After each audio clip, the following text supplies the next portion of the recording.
now we move on to our another topic, maritime startups. The main goal of them is solving climate and business challenges together with a range of investors to support the transition to a sustainable blue economy. Implementing the blue economy requires new sustainable business models and novel economic structures that reconcile economic development with the health of marine and coastal ecosystems. Innovation should be at the core of the sustainability transition in all of the blue economy sectors. Entrepreneurs and startups play a key role in these innovation processes. Exploring innovative business models which can address environmental threats within the blue economy. Entrepreneurs can be the leading actors in transforming ecological challenges into economic opportunities while developing innovative and viable sustainable business models. So now our first speaker of this topic, I would like to introduce Ole Kristen Troland. He is a CFO ECOsubsea since 2016. A Master of Science, Industrial Economics and Tech Management, experience in finance roles in global maritime corporation with experience from strategy, business development, financing, and investor relations. So the floor is yours. Thank you very much. I don't have a... 1 second. The mic. We have been developing an environmentally friendly and sustainable way of tackling biofouling, which is going to pop up on my next slide when I get the clicker. Thank you.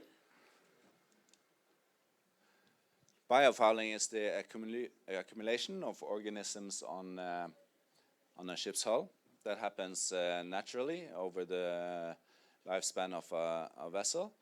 And it's reckoned that on average, on the global fleet basis, this represents something like $17 billion annually in extra fuel bill. And correspondingly, it causes 100 million tons of CO2 emissions. It's a 10% approximately waste that is happening in the maritime industry every year. It's a huge problem. And not only that, it's also a biosecurity risk.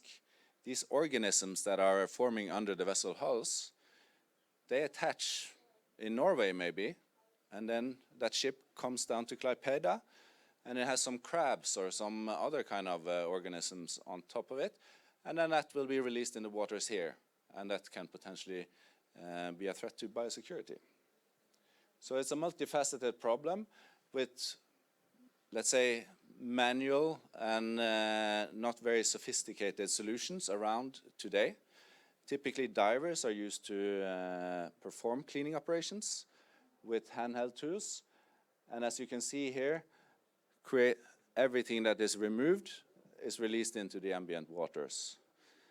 Also the processes of managing the biofouling itself is burdensome, manual, divers going down and inspecting, and emails flying around here and there.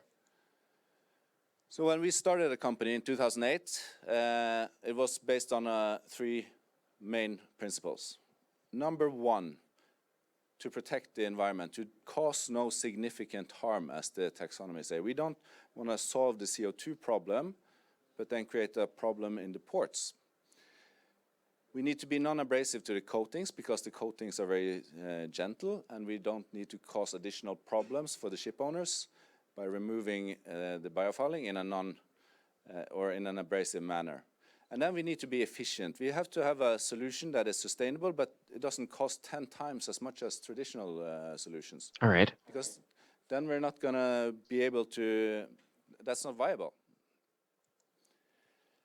So our suite of solutions comprise of the core that you see in the middle is a ROV-based cleaning system with a top side that everything that is collected down here, approximately 100 cubic meters an hour, is pushed ashore here and processed during 6 various filtration stages, and the whole effluent that's released back into the port is then within the limits of what the environmental agencies are saying.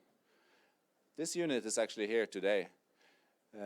We are now conducting a trial in the port of Klaipeda for the US military.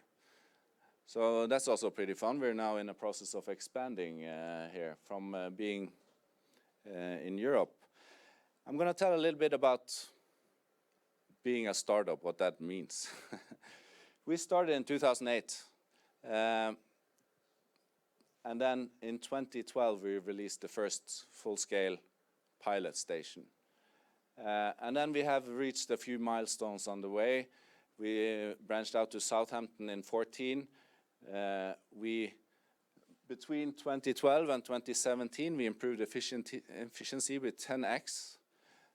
So we then had a good commercial product.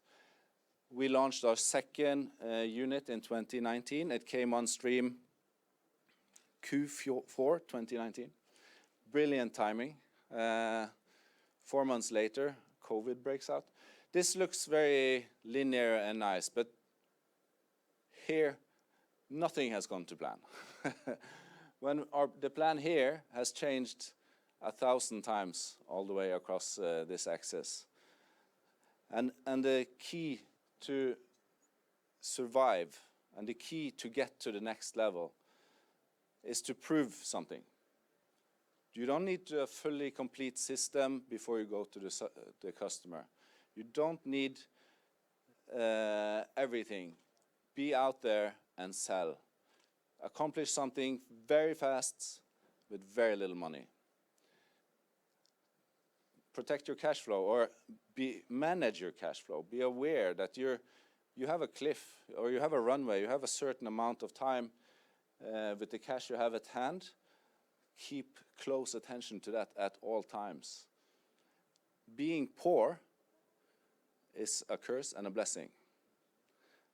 You always want to have more money, but if you have too much money, maybe you become lazy, maybe you become complacent. Having a strain on the cash side is an enormous source of creativity. Connect with the right people. That being customers, employees, people on the board, people working in clusters, whatever. You have to be out there, you have to talk to people, you have to engage with people. Whatever you think is correct in your head when you're sitting at the office or where you're sitting might not be correct. You might not be on the right track. You need feedback.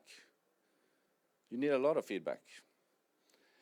And then the last point, timing, unfortunately, is very important. That's one thing you cannot control. But equally, grit. Don't give up. It is going to be, as mentioned here earlier, it's an Ironman. This is not a sprint. So we've come a few years down the line, and we're now in the process of scaling up. We got hit in the head with COVID, 50% of our customer base removed overnight, and also our ability to deliver, because we deliver something physical in the ports. And when someone sneezed, they all of a sudden had to go into quarantine. And if they were with someone, all of a sudden the whole crew had to go into quarantine. And then we had to call the customer and say, unfortunately, we can't deliver. That's no fun. Things are picking up now, but going back to this first slide, $17 billion is wasted, or could be saved. How can that be? It's almost too good to be true, isn't it? $17 billion, and then you get 100 million tons on top of that. That's 2 times the Norwegian emissions every year. It's quite enormous figures we're talking about. What we have to overcome, we are a B2B, business to business. The incentives and structures on the customer side. Shipping is a super fragmented business. It is not necessarily the same person or entity that is paying for the service that is receiving the gain from that service. It's not the same entity that pays for the fuel. Very common. It's not necessarily even the same entity that bears the cost of damages to coating. That could be a third party. So this is something that we need to learn. We need to engage with the customers, and we have to understand this, and it's an individual basis, because this is a global business. We're talking to customers all over the planet, even if you're serving them in Europe. Customer can sit, or the decision maker can sit in Korea or in Japan or in America. Another challenge is availability. Since our customer, Maersk, was mentioned here, Maersk is global. They have a fleet of some 700 vessels. If we cover Rotterdam, we're not, well, we can cover part of their problem, but they have a problem on a global basis. They need services in Singapore, they need services in Panama, they need services everywhere, so that they can have a fleet coverage. This is also challenging because local regulations are not harmonized. It's very different what's happening in Netherlands to what's happening in Belgium, to what's happening in the UK and what's happening in France. None are the same. But we have the same equipment and we have the same processes that's going to work across all these legislations. We have operational conditions and yada, yada, yada. We have to go out there and do it. This could not be foreseen in 2008, or it wasn't relevant for us to work on these topics back then. It becomes more and more relevant for us now as we're scaling. Lack of standards. The supply side of what we are providing in water hull cleaning, it's tremendously fragmented. That creates an additional layer of friction in the buy situation, because the customer does not know what kind of quality they're getting. There are no observable, verifiable quality parameters. It's happening underwater. If we remove all the coating underwater, they're not going to notice until they take that vessel out of the dry dock. It's not like cleaning your car, then you can see it's clean or not. Has the coating been totally wrecked or not? And various other, call it lack of standards, are challenges that we need to overcome. We need to engage with the community. We cannot just sit and complain of the lack of standards. We have to go out and do something about it. All of these, across all these columns here, we have to find solutions, we have to operationalize them. And we have to do that very fast with very little money and very few people. So therefore, our strategic priorities as it is now in 2022 is to increase availability of services.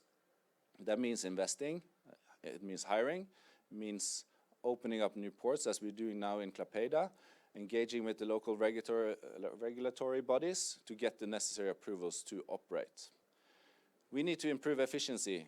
We need to reach cost parity with traditional solutions. That's the only way we're going to scale this to cover 100,000 ships per year.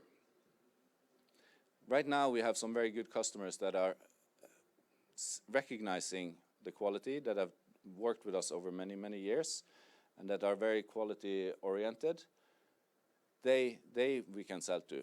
To the mass market, we need efficiency. And we need a way to, I've called it coating impact, we need a way to demonstrate the quality of our services to the mass market, so that we also can differentiate ourselves from the standard suppliers out there. And the conclusion in terms of a startup, what I'm telling you here a little bit about, shedding some light on ECOsubsea and our journey, that's our journey. There is no silver bullet, there is no recipe for success here. Everyone is individual, all companies, all stories are individual. What I would recommend, and I'm very encouraged by being here today because I hear so much positivism, so much belief in the future, so much energy. And what we've witnessed when we talk to the port, how we've been welcomed here, I strongly do believe that in the future, you will have unicorns within the blue economy in Lithuania. Thank you very much.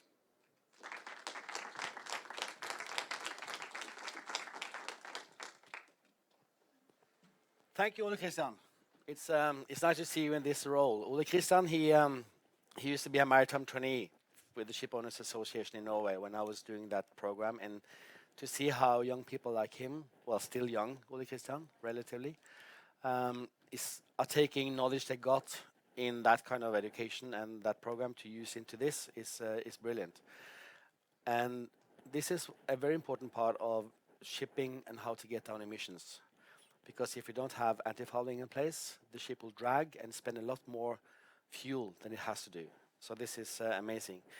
And now we are turning into another change maker who is not here today. He's in Denmark. So this is Esben Christiansen from Pure Algae. Do we have him on video? Good. Esben, can you hear us and can you see us? Yes, I can hear you. Am I coming How through? are you in Denmark? Well, I would love to say that, answer that easily, but I'm actually not even in Denmark. I'm actually in Spain. There was a conference on ulva, the specific seaweed that we're working with. I just had to go there, you know? Fantastic. Esben, before you, we have talked before because we have been together in Submarine Network. But before that, I would just like to introduce you because, you know, you're one of those people. When I see what you write about yourself and your passion about things, I think that people like you will change the world and you will make us all survive in the end. So Glad just to hear listen to that. Esben Christiansen.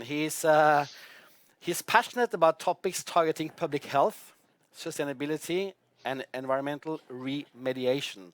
You know, when I read that first, I thought it was like meditation, but it's mediation, so that's something different. And then you say, I specialize in bioremediation with the aim of getting up front in solving the world's increasing problems related to environmental impacts. And then you go on to say, as my latest initiative, I have started the company Pure Algae Denmark, aiming to implement land-based seaweed cultivation. So land-based seaweed cultivation systems in Denmark for the sake of a cleaner environment and a higher use of our resources while at the same time delivering a healthy food. And this is about food and seafood and marine resources and how we need to change what we eat from being land-based to being more and more sea-based. And this is where you come into the picture. And you have a thesis about that in 2018. That was the fundament for what you're doing right now. And you are all about biotechnology. I think biotechnology is a very interesting topic. And if I had been young today, I would probably try to study that as well, like you did. So Esben, the floor is yours. We are very excited to hear you. Thank you very much, and thanks for the very nice presentation. I will follow on that lead, and I will start telling you what I'm going to present to you today. So I will share a little more with you about myself and my company, Pure Algae, how we work and what we are aiming to do. I will also use the opportunity now that it's a conference that probably has attracted a lot of life science startups to share my own take on how it has been starting Pure Algae. I will share a bit of my motivation, and I will also finally touch upon a very important matter that may give the final push if there are anyone out there who has a dream but has not yet pursued it. So, again, my name is Esben, and I am, as said, an engineer in biotechnology. And I've always been very passionate about the environment, the nature, and I came across during my education the potential of bioremediation. So bioremediation is a process where you use or promote nature itself to actually cause a cleaning process. So you can actually, instead of fighting a pollution with chemistry, you can actually fight it with nature itself. And that is also what you can call a regenerative process. That potential I really and truly discovered when founding Pure Algae.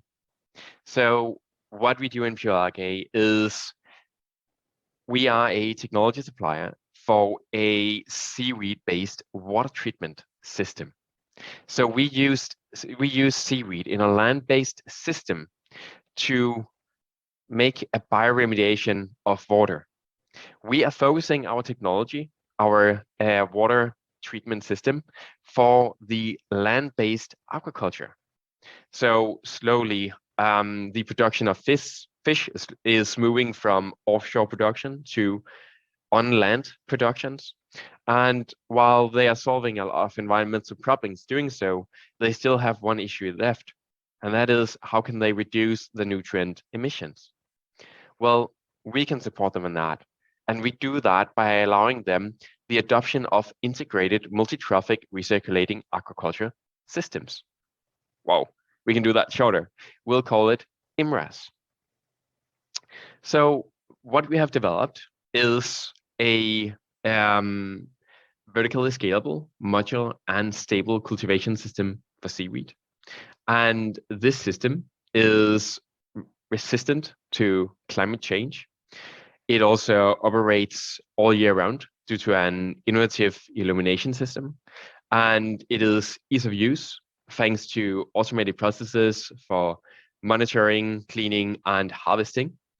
And this automated harvesting, cleaning, and monitoring, most of it is actually currently being developed in Lithuania with the support of metal production. So this is what we do, and you'll have a sneak peek into one of our research facilities on this picture.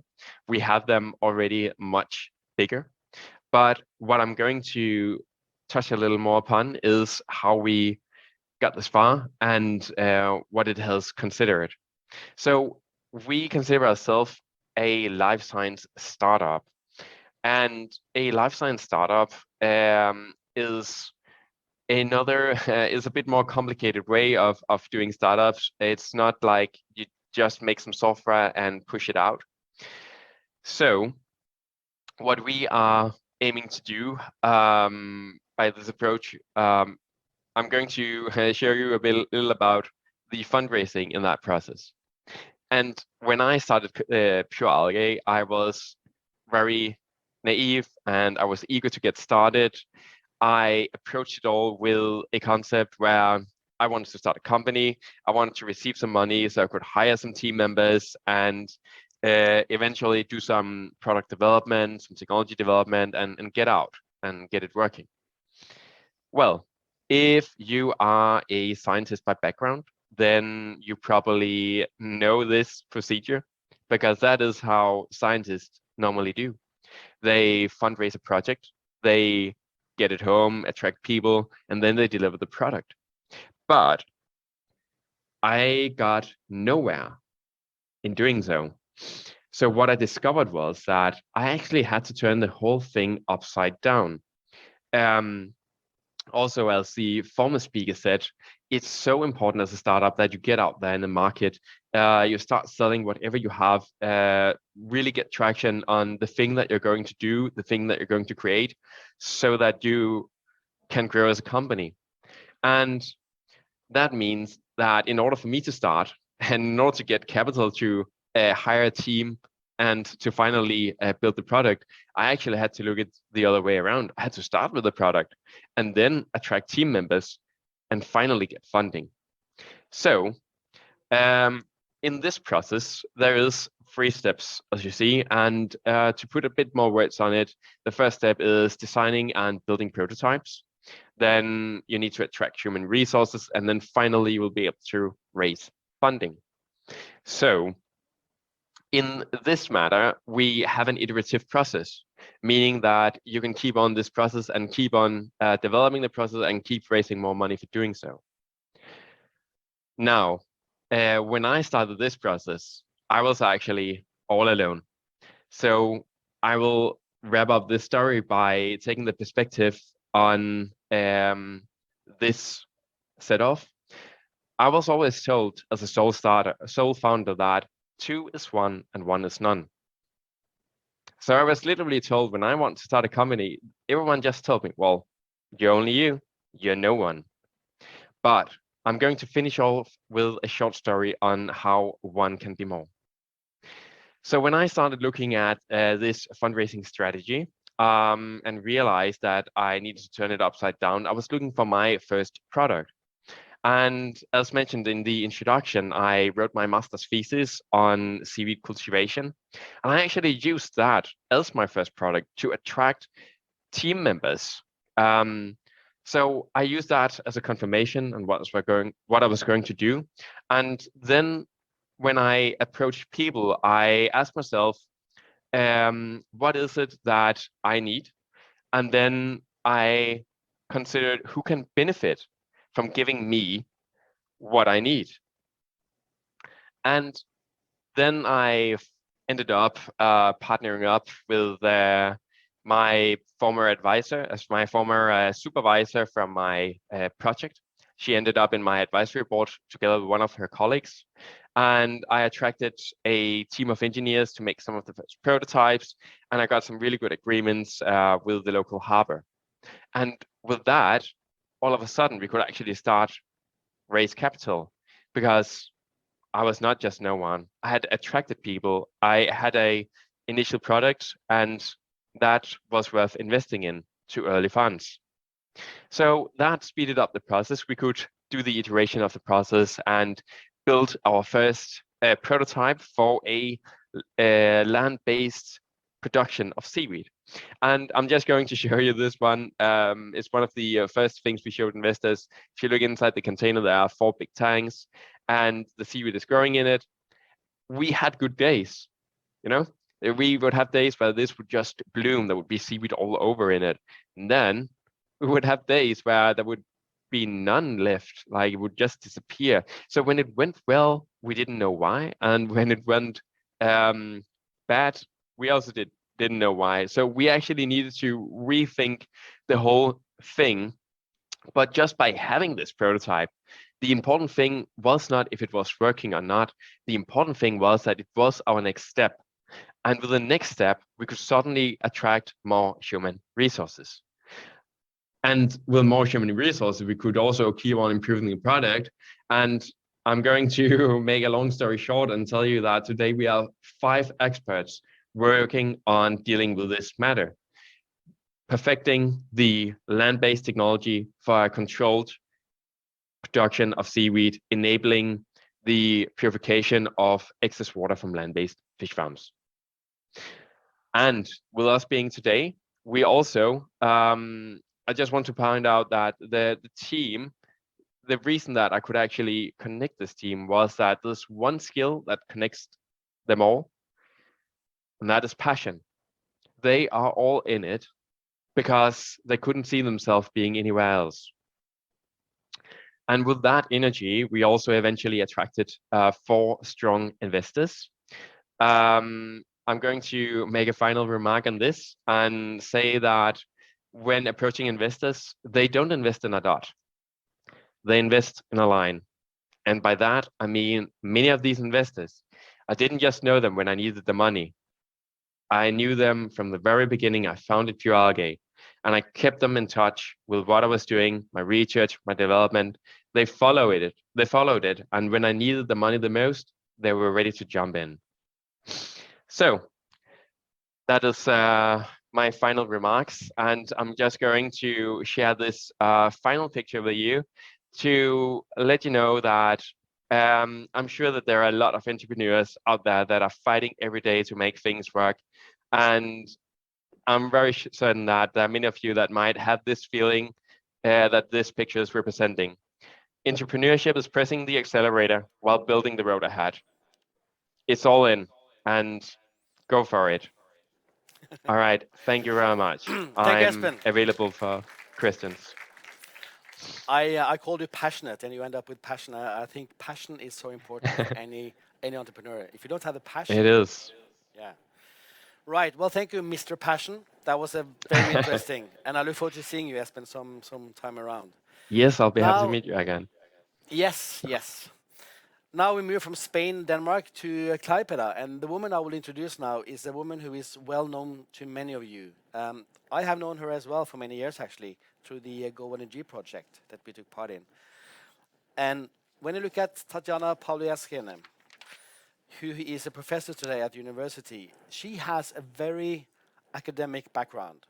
She did her bachelor's degree in chemical engineering, she moved on to do the Master of Science in Petroleum Technical Processes.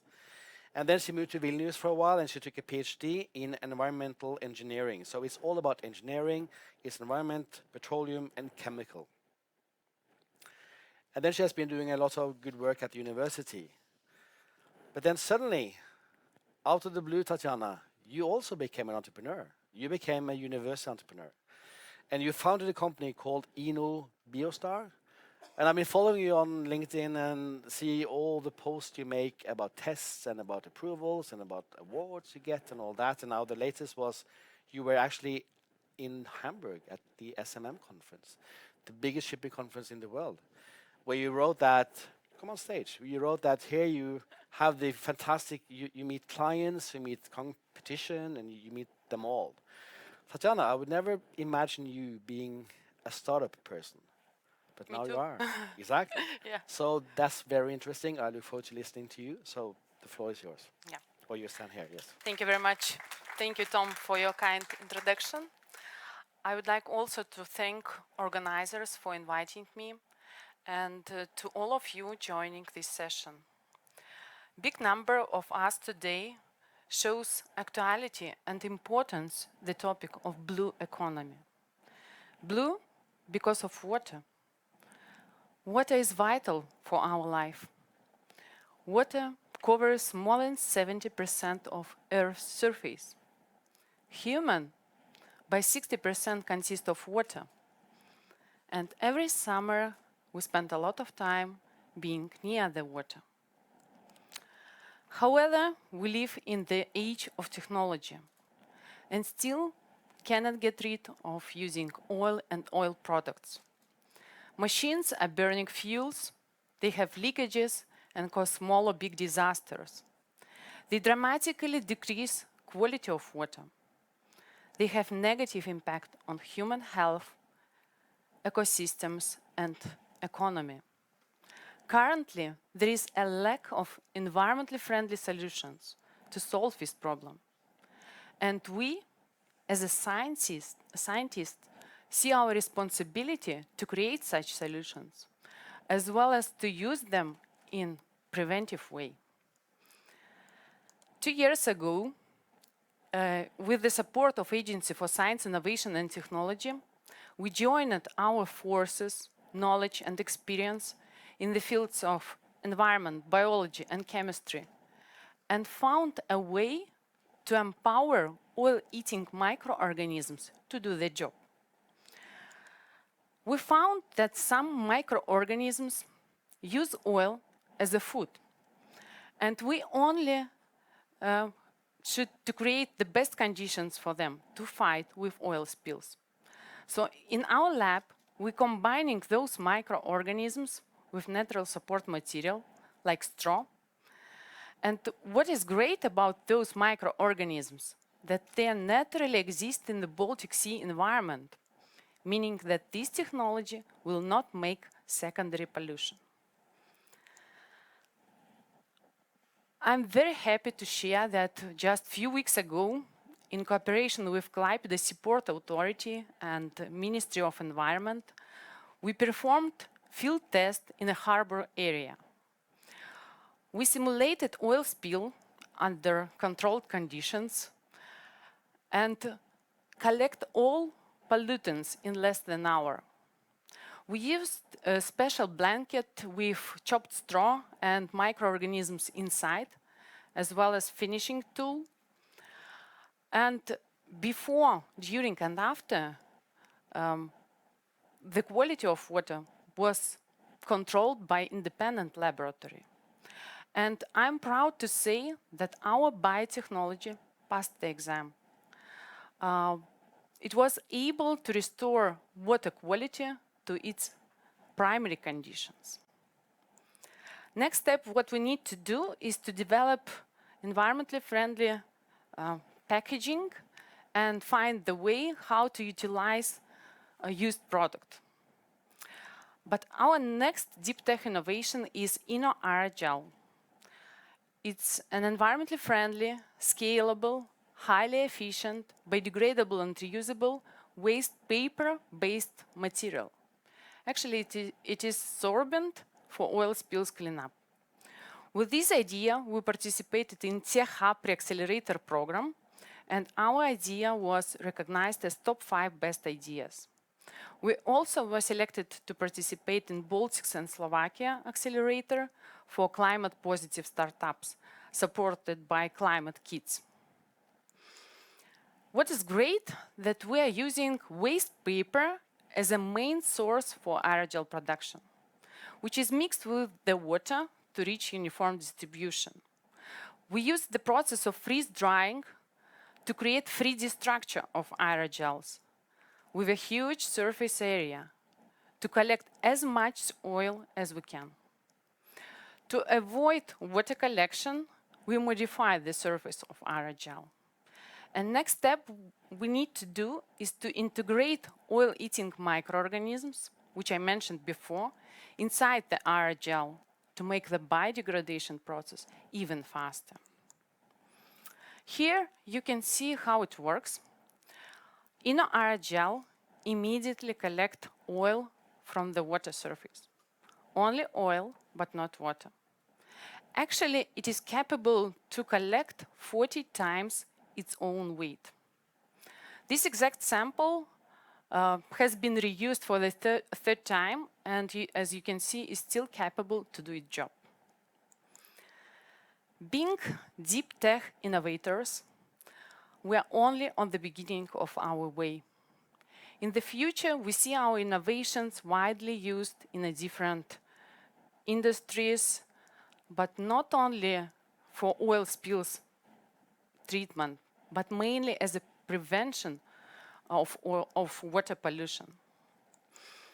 And of course, all of this will be impossible without our young and ambitious team, which is highly motivated to work towards clean seas. And you are warmly welcome to join us. Thank you. Wow. Tatjana, how can I join you? I mean, this was... During the evening, we can discuss. We can talk about that. I have one drink.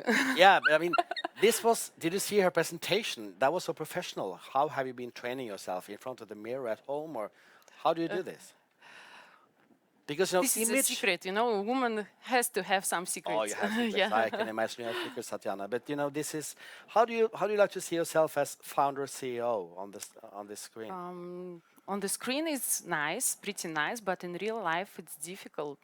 So you are both a professor and you are the CEO of the company. Both.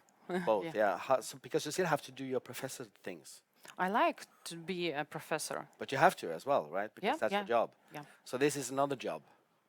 This is 2 jobs in one. 2 jobs in one. Yeah. So it's a lifestyle, basically. Yeah. And I like to do. We talked about passion before with Esben from Denmark. Do you feel the passion here? When I start my journey as a CEO and founder, I always think this is my passion. But investors don't like this passion because, you know, you can be in love with your innovations. You have to be critical somehow. You know, we don't really plan to talk about gender today, but when you say this, we saw Esben before, you know, this handsome man from Denmark, and then we have this handsome woman from Lithuania. Do you think it's easier for him to talk about passion than for you to talk about passion? I know him very well. Yeah. Yeah. Oh, you're very well. Is that a secret? Yeah, we have... You have passion? I'm passion in my heart. In your heart? Yeah. So you know Esben, so you see the passion he has, and now you have, because what you're doing is something different. You're cleaning oil spills. There's not so much nice about that. I mean, it's nice to clean it, but... That's why I'm talking about clean seas, not about pollution. But he needs clean seas as well for the algae production, right? So it's a combination here. Even though he does it on land, but he still needs... You know, some microorganisms could be extracted from algae. Yeah. We have to check. Okay. Well, anyway, a big hand for you. Thank you, Tatjana. Yeah.